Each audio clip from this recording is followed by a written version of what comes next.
தாய் தமிழ் உறவுகளுக்கு அன்பு வணக்கம். உங்க எல்லாருக்கும் தவளை தெரியும்ல, தத்தி தத்தி போற தவளை. அதை ஒரு ஆராய்ச்சியாளர் என்ன பண்ணானா, பிடிச்சு கொண்டு போய் ஒரு பாத்திரத்தில் தண்ணியை நிரப்பி அந்த தண்ணிக்குள்ள தவளையை போட்டான். இந்த தவளை என்ன பண்ணுது, உல்லாசமாக நீந்துது. நமக்கு நல்ல ஒரு தண்ணி கிடைச்சிருக்கு அப்படின்னு உல்லாசமா நீந்துதான். அந்த ஆராய்ச்சியாளர் அதோட உடலை என்ன பண்றான், அடியில கொஞ்சோண்டு நெருப்பையும் பத்த வைக்கிறான். இப்ப நெருப்பை பத்த வச்சோடனே தண்ணி கொஞ்சம் கொஞ்சமா சூடாக ஆரம்பிக்குது. கொஞ்சம் கொஞ்சமா சூடாக ஆரம்பிக்கும் பொழுது அந்த தவளை என்ன பண்ணிருக்கணும், இவன் நம்மளை கொல்ல பார்க்கறான்டா அப்படின்னு அந்த தண்ணியை விட்டு வெளில குதிச்சிருக்கணும். ஆனா அது என்ன பண்ணுது தெரியுமா, தன்னுடைய ஆற்றலை பயன்படுத்தி தன்னுடைய உடல் வெப்பத்தை அது குளிர்விச்சுக்குது. குளிர்விச்சுக்கும் போது அந்த வெந்நீர் அதுக்கு சுடாம இருக்கு. அப்பா பரவாயில்லையே, எதமா இருக்கு அப்படின்னு அது இருக்கு. அவன் என்ன பண்றான், ஆராய்ச்சியாளர் அந்த வெப்பத்தை இந்த வெப்பத்துக்கு தவளை பழகிட்டது அப்படின்னு இன்னும் கொஞ்சோண்டு வெப்பத்தை கூட்டுறான். அப்ப அந்த வெப்பத்தை கூட்டினோடனே இப்பயாவது தவளை தாவி குதிச்சிருக்கணும். ஆனாலும் என்ன பண்ணுது, தன்னுடைய தோலை அது தகவமைத்துக் கொள்ளுகிறது. மீண்டும் மீண்டும் வெப்பத்தை கூட்ட கூட்ட தோலை இது தகவமைத்துக் கொண்டு தன்னுடைய உடலை குளிர்விப்பதற்காக முழு ஆற்றலையும் அது பயன்படுத்தி கொண்டே இருக்கு. ஒரு கட்டத்துல அந்த வெப்பம் தாங்க முடியல, தன்னோட உடல்லையும் ஆற்றல் இல்லை. இப்ப நம்ம எப்படியாவது இதுல இருந்து தவறி குதிச்சிடலாம்டா, வெளியில குதிச்சிடலாங்கும் போது குதிக்கிறதுக்கு ஆற்றல் இல்லை அந்த தவளைக்கு. வெளியில குதிக்க முடியாம அந்த வெந்நீரிலேயே வெந்து செத்ததான் அந்த தவளை. ஏன் இந்த கதையை சொல்றேன் அப்படின்னாக்க, மக்கள் எல்லாரும் என்ன பண்றாங்க தெரியுமா, அவன் லஞ்ச ஊழல் வாங்குகிறான் என்று தெரிந்தவுடன் அவன் ஆட்சியை அங்கிருந்து தூக்கி வெளில வீசாம கொஞ்சமா லஞ்சம் வாங்கிட்டு போறான், அதுல என்ன இருக்கு, லேசா தப்பு பண்ணிட்டு போறான், அதுல என்ன இருக்கு, கொஞ்சமா கனிம வளங்களை கொள்ளையடிச்சிட்டு போறான், என்ன இருக்கு, இது யாரு பண்ணாதது அப்படின்னு நீங்கள் சகித்து கொண்டு மீண்டும் மீண்டும் அதே கட்சிகளுக்கு வாக்களித்து கொண்டு புழுங்கி கொண்டு இன்னும் என்னை எவன்டா காப்பாத்துவான், நீங்க தேவதூதன் எவனோ மேல இருந்து வருவான் நீங்க காத்து கொண்டே இருந்தீர்கள் என்றால் அந்த தவளை போல நாமளும் வெந்து சாக வேண்டியதுதான். அப்ப என்ன பண்ணணும், நாம கொஞ்சமாக தெரியும் பொழுதே, நமக்கு ஆற்றல் இருக்கும் பொழுதே, இங்கே வேறொருவன் கை வந்து நம்மை காப்பாற்றும் என்று நினைக்காமல் நாமே மாற வேண்டும், நாமே மாற்று என்று மாறி நிற்க வேண்டும். அப்படியான ஒரு மாற்றாகத்தான் உங்களுக்காக இங்கே நாம் தமிழர் கட்சி எனும் கட்சி இங்கே வந்து நிக்குது.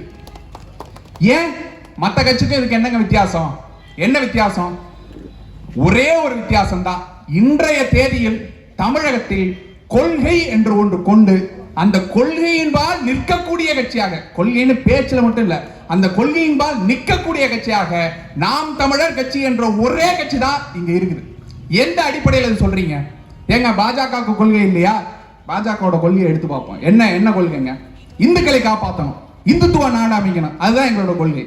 சரி, இந்த இந்துக்கு என்ன நீ பண்ணிருக்க சொல்லு. இங்கே மண்ணை கொள்ளையடிக்கிறான், மலையை வெட்டி திங்கிறான், இந்த மாட்டுக்கு கொம்பு சீவுறது போல சீவனும் பாங்கல, அந்த மாதிரி மலையை சீவி எடுத்துட்டு போறான். இந்த இந்து தானே பாதிக்கிறான், இதே இந்து தானே பாதிக்கிறான். கேள்வி கேட்டியா நீ? ஆனா மலை மேல ஒரு கல் இருக்கான், அந்த கல்லுல கொண்டு போய் தீபத்தை ஏத்தணுமா, வந்து நிக்கிறாங்க வரிசையில. ஏன்னா பக்கத்துல ஒரு தர்கா இருக்கு, அந்த தர்காவில் இவங்க போய் இந்த இடத்துல தீபத்தை ஏத்துறோம்னு சொல்லி சண்டையை உருவாக்கி அதை இடிக்கணும். அப்ப டிசம்பர் 6 அதை செய்யணுங்கிறதுக்கு டிசம்பர் 5ஆம் தேதி இவங்க போய் மொத்த பேரும் இவங்க போராட்டத்தை நடத்துறாங்க. அப்படின்னா இந்துத்துவாக்காக நாங்க போராடுறோங்கிறது எவ்வளவு ஏமாற்றம் அப்படிங்கறத பாருங்க. இங்க ஒரு மத கலவரத்தை உண்டாக்கணும். அந்த மத கலவரத்தின் அடிப்படையாக கடவுளை தூக்கி கொண்டு வந்து அந்த கடவுள் நம்பிக்கை உள்ளவர்களுடைய வாக்கை நாம வாங்கிக்கணும் அப்படிங்கிறது மட்டுமே கொள்கையாக வைத்திருக்கிறது பாஜக.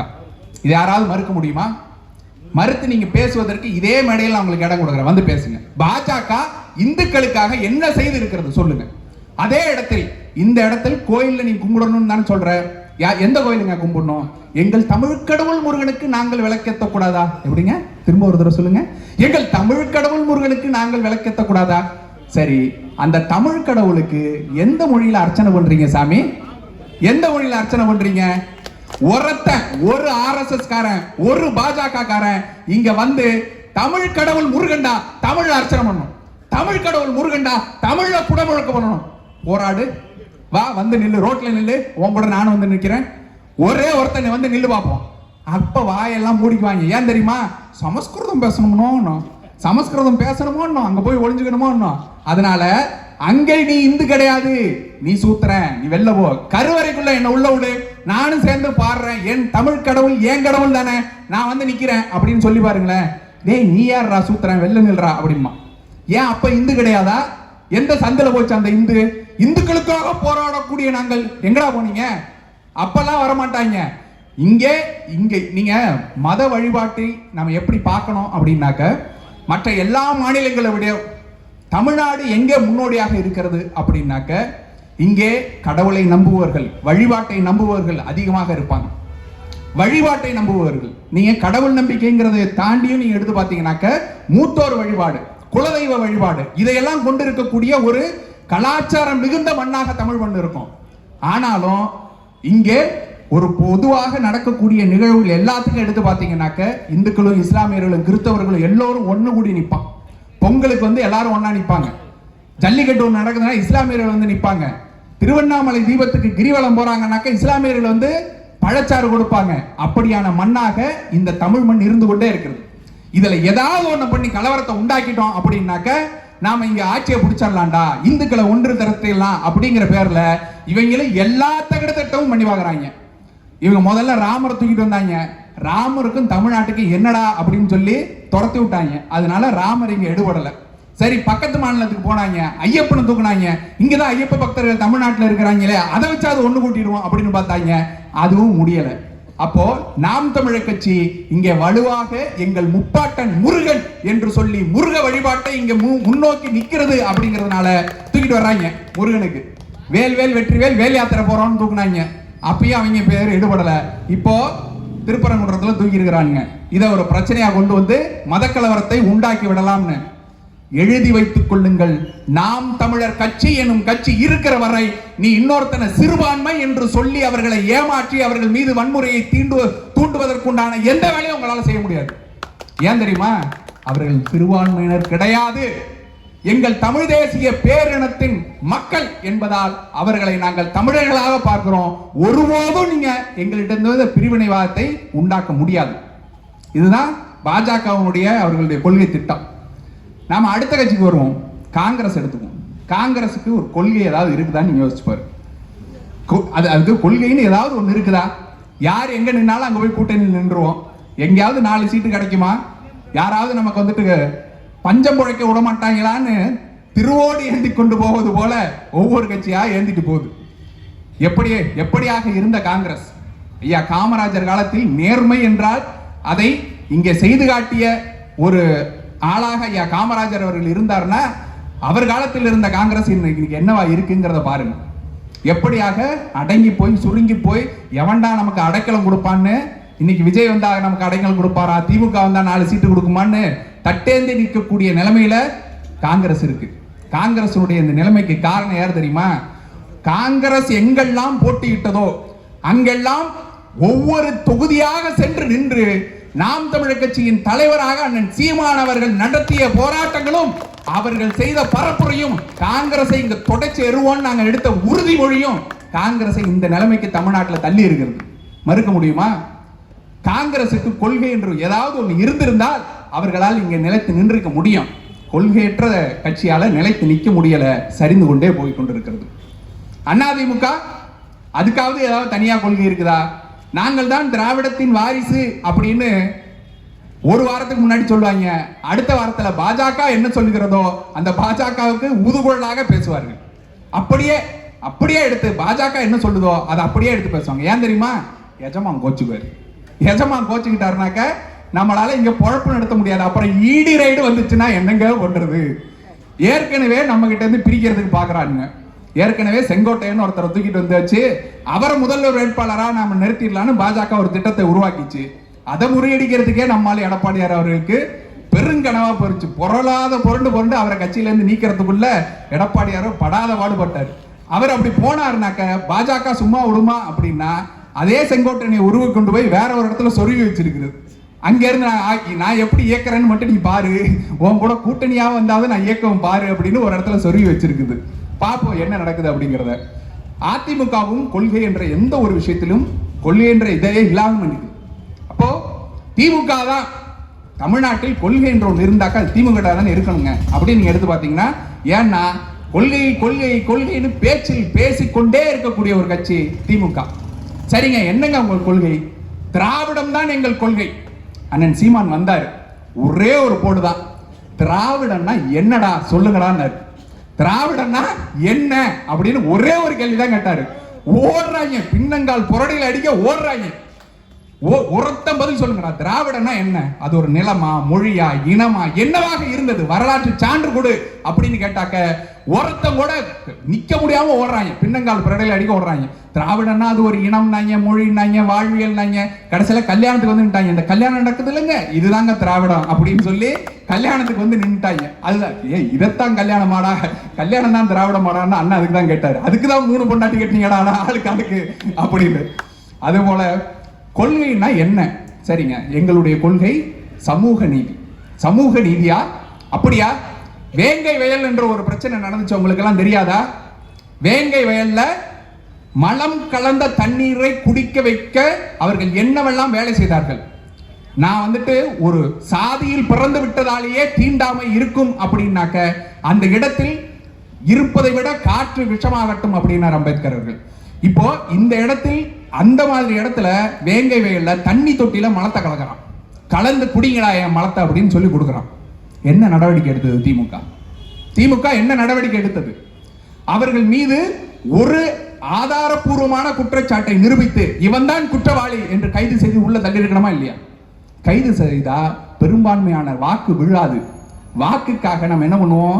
கொள்கையெல்லாம் அப்புறங்க, கொள்கையெல்லாம் கூமுட்டா வச்சுப்பான், அவதெல்லாம் எவன் வச்சுப்பான், நமக்கு தேவை வாக்கு அப்படின்னு சொல்லி திமுக என்ன பண்ணுது? எவன் கலந்தானோ அவனே குற்றவாளின்னு அறிவிச்சிட்டு போயிடுச்சு. எப்படி பாருங்க, எவன் கலந்தானோ அவனே குற்றவாளி, நீனே கலந்த நீனே குடிச்சுக்கிட்டடா அப்படின்னு சொல்லி அறிவிச்சுட்டு திமுக போயிடுச்சு. இது பேர் தான் கொள்கை. இன்னைக்கு தேதியில திருவாரூர்ல தீண்டாமை சுவர் கட்டப்பட்டிருக்கிறது. தீண்டாமை சுவர் கட்டப்பட்டிருக்கிறது. அதை ஊடகங்கள் வெளிக்கொண்டு வருவதும் இல்லை, அதை நோக்கிய கேள்விகளை இவர்கள் கேட்பதும் இல்லை. அவங்க கட்டின அந்த சோகத்துக்கு சொல்றது என்னன்னா, பல்லனும் பறையனும் ஆடும் மாடும் நாய் இந்த வழியா வரக்கூடாதுன்னு நாங்க கட்டணும் அப்படின்னு தைரியமாக ஊடகங்களில் பேட்டி கொடுக்கக்கூடிய அளவிற்கு திருவாரூர்ல தீண்டாமை சுவரை கட்டி வச்சிருக்கிறாங்க. ஆளுகின்ற ஆட்சி யாரு? திமுக. 2.5 வருஷமா இருக்கு அந்த சுவரு. நீங்க 4.5 வருஷமாச்சு ஆட்சிக்கு வந்து, இன்னைக்கு வரைக்கும் உங்களால புடுங்க முடியல. ஏன்? ஓட்டு போயிடும். அப்ப எங்கடா போச்சு உங்க கொள்கை? சாதி மறுப்பு எங்க போச்சு? சமத்துவம் எங்க போச்சு? எங்க போச்சு? இதுதான சனாதனத்தின் உச்சம். சனாதனத்தின் உச்சத்தை நீங்கள் ஆதரித்துக் கொண்டு இருக்கும் பொழுது எங்கிருந்து உங்களுக்கு இந்த கொள்கை என்பது இருக்கு? யோசிச்சு பாருங்க. இதைதான் நாங்க கேள்விகளா கேட்கிறோம். சரிங்க, சனாதனம் இல்ல, திராவிடம் இல்ல, உங்களுக்கு சாதி ஒழிப்பு. சாதி ஒழிச்சிட்டீங்களாடா? சாதி ஒழிச்சிட்டீங்களா? ஒழிச்சிட்டோங்க. எங்க ஒழிச்சிங்க? யார் பேர்லயாவது சாதி பேர் இருக்கா பாருங்க, எல்லாத்தையும் ஒழிச்சிட்டாங்க. பேர்ல இருந்து சாதி ஒழிக்கிறதா சாதி ஒழிப்பா? மனசுல இருந்து ஒழிக்கிறது இல்லையா? இப்ப என்ன பண்றாங்க இவங்க? ஒவ்வொரு தொகுதியா தேர்ந்தெடுக்கிறதுங்க. அந்த தொகுதியில யார் பெரும்பான்மை சாதி பாரு. அப்ப அந்த பெரும்பான்மை சாதிக்காரன்ல இருந்து 2 பேரை வளர்த்து, அந்த 2 பேர்ல ஒருத்தனை மட்டும் வேட்பாளரா நிறுத்து. அந்த வேட்பாளருக்கு இவன் தான் எம்எல்ஏ ஆக முடியுங்கிற உறுதியை கொடு அப்படிங்கிற மாதிரி திமுகவும் செய்யுது, அதிமுகவும் செய்யுது. சரி, இதனால் சாதி ஒழிஞ்சிருமா அப்படின்னு கேட்டா, நான் சாதி பார்க்கலங்க, எனக்கு சாதி வேண்டாம் அப்படின்னு நான் நிக்கிறேன் அப்படின்னா நாளைக்கு எனக்கு அந்த வாய்ப்பு மறுக்கப்படும் இல்லையா?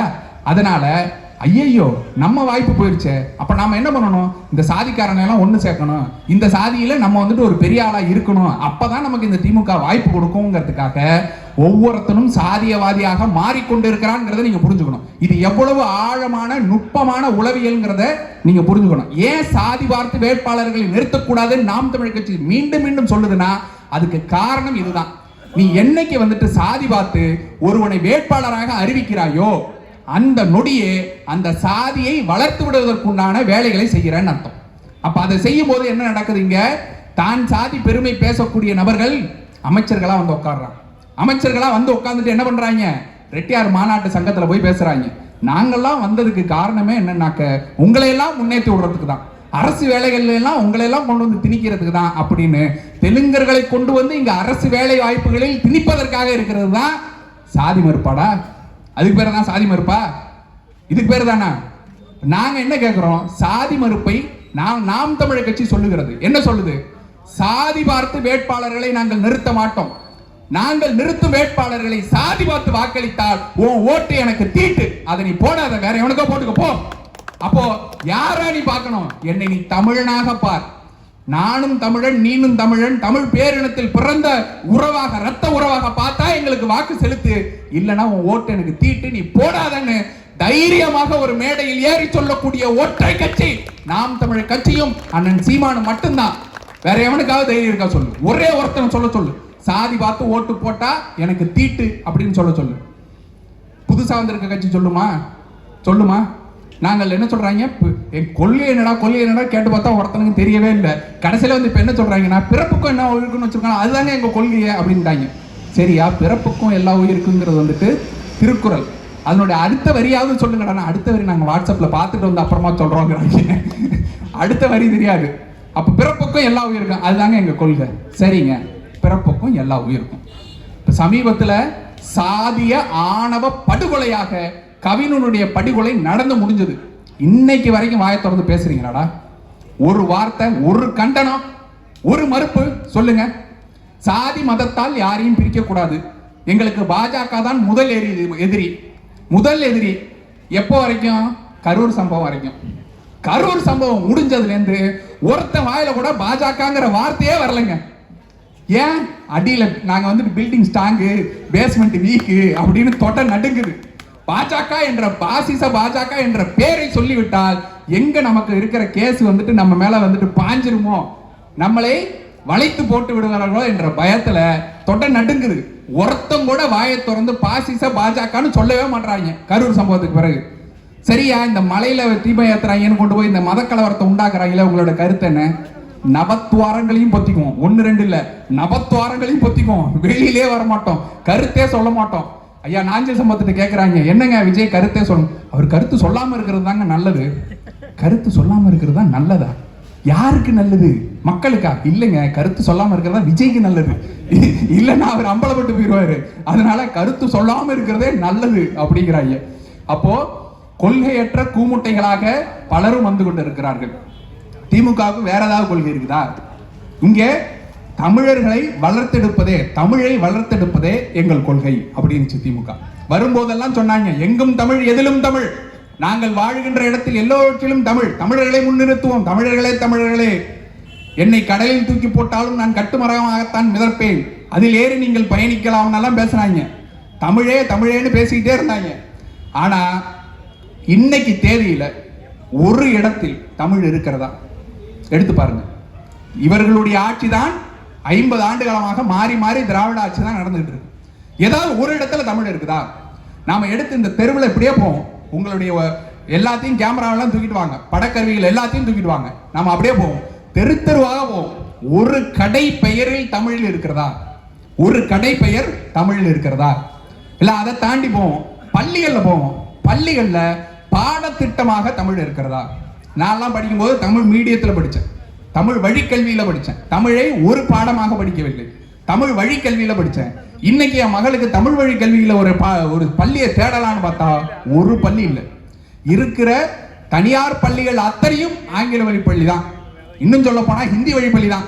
மும்மொழி கொள்கையை ஏற்றுக்கொண்ட சிபிஎஸ்இ சிலபஸ் தான் இங்க கொண்டு வந்து நிரப்பிட்டாங்க. ஏன் நிரப்புறீங்க? அதுக்கு இங்க அனுமதி கொடுக்க முடியாதுன்னு சொல்றது, தடுத்து நிறுத்துறதுக்கு எவ்வளவு நேரம் ஆகும்? சரி, அரசு பள்ளியில சேர்த்துருவோம்யா. அரசு பள்ளியில தமிழ் இருக்கா? அதுலயே ஆங்கில வழி பள்ளி கொண்டு வந்துட்டாங்க. அடுத்து வேற அரசு பள்ளியில தரம் இருக்கிறதா? அதான் கேள்வி. அரசு பள்ளியில சேர்க்க வேண்டியதானேன்னா அரசு பள்ளியில் தரம் இருக்கிறதா? தரமான ஒரு கல்வியை நம்ம கொடுக்க வேண்டியது இருக்குதுனாக்க அதில் ஆசிரியர்கள் மட்டும் தரமாக இருந்து புண்ணியம் இல்லை, நீங்க கொடுக்கக்கூடிய பாடத்திட்டமும் தரமாக இருக்கணும், அங்கே படிக்கக்கூடிய சூழலும் தரமாக இருக்கும். ஒரு கட்டடம் இங்க அரசு பள்ளிகள்ல உள்ள போய் பார்ப்போம், கட்டடம் ஒழுகாத கட்டடம் இருக்குதா? இடிஞ்சு நொறுங்கி கொண்டு ஒழுகி கொண்டு இருக்கிறது. கல்வித்துறை அமைச்சர் சொல்றாரு, பழைய மாணவர்கள் எல்லாரும் ஒண்ணு சேர்ந்து வாங்க, ஆளுக்கு கொஞ்சம் காசு கொடுங்க, நாம எல்லாரும் சேர்ந்து இந்த பள்ளிகளை எல்லாம் சீரமைப்போம் அப்படின்னு அன்பில் மகேஷ் அவர்கள் சொல்றாரு. ஐயா, இந்த பெருசா ஒண்ணு, ஏதோ ஒண்ணு, இப்படி ஒண்ணு, என்னது பேனா பேனா சிலையா? அதை கட்டுறதுக்கு காசு எங்க இருந்து வந்துச்சு? எங்க இருந்து வருது? உங்களுக்கு திட்டம் போடுறீங்க 80 கோடியில, அதை கொண்டு போய் பள்ளி கட்டிடத்தை கட்டுறதுக்கு உங்களுக்கு முடியாதா? இல்லைங்க, அது எங்க கொள்கையில வரல. எங்க கொள்கையில வர்றது என்ன? பேனா சிலையை நட்டு வைப்பதுதான் எங்கள் கொள்கை. ஏன்னா அதுதானே எங்கள் திராவிடத்தை கொண்டு போய் சேர்க்கும். எல்லாத்துக்கும் பேர் வைப்பதுதான் எங்கள் கொள்கை, சோறு வைப்பது இல்லை. யாருக்கும் சோறு கொடுக்கறது இல்லை, பேர் வைக்கிறது தான் எங்கள் கொள்கை. எதுக்கெல்லாம் பேர் வைப்பாங்க அப்படின்னு பாத்தீங்கன்னாக்க, எல்லாத்துக்கும் அது அதிமுக ஆட்சியில கட்டப்பட்ட பேருந்து நிலையமா இருந்தாலும் அதுக்கு கலைஞர் நூற்றாண்டு பேருந்து நிலையம் அப்படின்னு வைப்பாங்க. மதுரையில அலங்காநல்லூரில் ஜல்லிக்கட்டுக்கு ஒரு இது கட்டுறாங்க. ஜல்லிக்கட்டை போராடி பெற்றது யார்? ஜல்லிக்கட்டை மொத்த மக்களும், தமிழகத்தின் மொத்த மக்களும் தங்களுடைய மொத்த வேலைகளையும் விட்டு அத்தனை பேரும் நின்று ரோட்ல இறங்கி போராடினாங்க. அதுக்கு காரணம் என்னன்னா, 4 ஆண்டுகளுக்கு முன்பில் இருந்தே A1 பால்னா என்ன, A2 பால்னா என்ன, நாட்டு மாடுன்னா என்ன, எல்லாத்தையும் ஒரு ஆசிரியரை போல பாடம் எடுத்து எடுத்து எடுத்து கொண்டு போய் சேர்த்தது அண்ணன் சீமான். நாம் தமிழர் கட்சியும் அண்ணன் சீமானும் தான் அந்த ஜல்லிக்கட்டு போராட்டத்தினுடைய தூண்டுகோலாக இருந்தது. அப்படியாக இருந்து இந்த ஜல்லிக்கட்டு போராட்டத்தை எல்லாம் கொண்டு வந்து வச்சு, மக்கள் போராட்டத்தின் விளைவாக ஜல்லிக்கட்டு போராட்டத்தை வென்றெடுத்து கொண்டு வந்து வச்சா பேர் வைக்கிறாங்க கருணாநிதி கலையரங்கம். ஏன்? ஸ்டிக்கர் ஒட்டுறது மட்டுமே இவங்களுக்கு பழக்கப்பட்டதுனால யாரெல்லாம் போராடி எங்க கொண்டு வந்தாச்சாலும் அதுக்கு ஸ்டிக்கர் மட்டுமே ஒட்டுவாங்க. நம்மளுடைய மூதாதைகள் எதை செய்து கொண்டு வந்து எங்க வச்சிருந்தாலும் அது கொண்டு போய் பெரியார் ஸ்டிக்கர் ஒட்டுவாங்க. இங்க பாருங்க, பெரியார் மட்டும் இல்லைன்னா, பெரியார் மட்டும் இல்லைன்னான்னு ஒரு ஸ்டிக்கரை மட்டும் கொண்டு வந்து ஒட்டுவாங்க. நமக்கு வரும் பாருங்க, அப்படியே ரத்தம் கொதிக்கும்ல, அந்த கொதிப்புல தான் வந்து நிக்கிறோம். மேடை போட்டு நிக்கிறோம், கத்துறோம்னாக்க காரணம் என்ன தெரியுமா இல்லையா? இவங்க எல்லாம் நம்மளை எவ்வளவு தூரம் ஏமாத்தி இருக்கிறாங்கன்னு தெரியாமலே நம்மளும் அந்த தவளை போல ஏமாந்து கொண்டே இருந்திருக்கிறோம். அப்போ அண்ணன் சீமான் என்ற ஒரு கை வந்து தூக்குகிறது, நீ இருக்கிறது வந்துட்டு வெந்நீர்ரா, நீ கொதிச்சு செத்து போயிரோடா, வெளில வா அப்படின்னு ஒரு தூக்கி வெளில விடும்போது தான் நமக்கு தெரியுது உண்மை நிலவரம் என்னவாக இருக்குது. நான்லாம் அரசியலே வேண்டான்னு ஓடி வந்தவங்க. அரசியலுக்குள்ளே வரக்கூடாது, அரசியல் ஒரு சாக்கடை, அதுல போய் நம்ம வந்துட்டு கலந்து கொள்ளலாமா? ஒரு இளைஞனாக அது போய் என்ன இது வந்து அரசியல்ல காசு கொடுத்து இது பண்ணி அப்படிலாம் போட்டு அரசியலே வேண்டாம் என்று ஒதுங்கி ஓடி வந்தேன். ஒரே ஒரு பேச்சு தான், அண்ணன் சீமானவருடைய ஒற்றை பேச்சை நீங்க கேட்டுட்டீங்க அப்படின்னாக்க தூக்கம் வருமா? தூங்க விடாது, உங்களை தூங்க விடாது. இரவு பகலாக பார்த்துக்கிட்டே இருந்தேன். என் மனைவி என் மீது கோவப்படும் அளவுக்கு அண்ணன் சீமானுடைய பேச்சுக்களை இரவு பகலாக பார்த்து கொண்டே இருந்தேன். அதுதான் என்னை, நீங்கள் அரசியலுக்கு வரவில்லை என்றால், நல்லவர்கள் அரசியலுக்கு வரவில்லை என்றால், படித்தவர்கள் இளைஞர்கள் அரசியலுக்கு வரவில்லை என்றால், யாரை நீங்கள் அதிகமாக வெறுக்கிறீர்களோ அவர்களின் ஆட்சியின் கீழே இருக்க வேண்டும் என்பதை புரிய வைத்தது அண்ணன் சீமான் அவர்களுடைய பேச்சுக்கள் தான். அதுக்காக ஓடி வந்ததுதான் அரசியலுக்குள்ள. அதனாலதான் வந்து நிக்கிறோம். நீங்க நிறைய பேர் கேட்பாங்க, மருத்துவம் படிச்சவர் தானேங்க, நீங்க இருந்தாக்க லட்ச லட்சமா சம்பாதிச்சுட்டு போயிடலாமே, எதுக்கு ரோட்ல வந்து தொண்டை தண்ணி கீழே கத்திக்கிட்டு இருக்கீங்கன்னு. சுயநலம் தான், எனக்கும் ஒரு சுயநலம் தான். என்ன சுயநலம்? நான் வந்துட்டு எம்எல்ஏ ஆனாக்கா கோடி கோடியா சம்பாதிக்கலாம்னா இல்ல, அந்த சுயநலம் இல்ல. வேற என்ன சுயநலம்? நாளைக்கு எனக்கு 2 பொண்ணுங்க, அந்த மகள்கள் வளர்ந்து வரும்பொழுது இங்க குடிக்கிறதுக்கு நல்ல தண்ணி இருக்கணுங்கிற சுயநலம், அவர்கள் சுவாசிப்பதற்கு ஒரு நல்ல காற்று இருக்கணுங்கிற சுயநலம், அவர்கள் படிப்பதற்கு ஒரு நல்ல கல்வி இருக்கணுங்கிற சுயநலம், அவர்கள் படிப்பதற்கு அவர்கள் வளர்ந்து வந்தால் ஒரு நல்ல வேலை வாய்ப்போடு கூடிய நல்ல வாழ்வாதாரம் இங்க இருக்கணுங்கிற சுயநலம். அடுத்த தலைமுறை இங்க வளரும் போது, அடுத்த என் மகளின் மகள்கள் வரும்போது, பேரன்கள் வரும்போது அவர்களுக்கு இங்க நிலம் இருக்கணும், வாழ்வதற்கு தமிழ்நாடு என்ற தமிழ்நாடு இருக்கணுங்கிற சுயநலம். அதுக்காக வந்து நிற்கிறேன். அதுதான், அந்த சுயநலத்துக்காக தான் நாங்கள் அரசியல் செய்து கொண்டிருக்கிறோம். எதுக்கு? அடுத்த தலைமுறையின் வாழ்வாதாரத்துக்காக. இதை புரிய வச்சு கொண்டு வந்து நிறுத்தி இருக்கிறது எங்கள் அண்ணன் சீமானவர்கள்.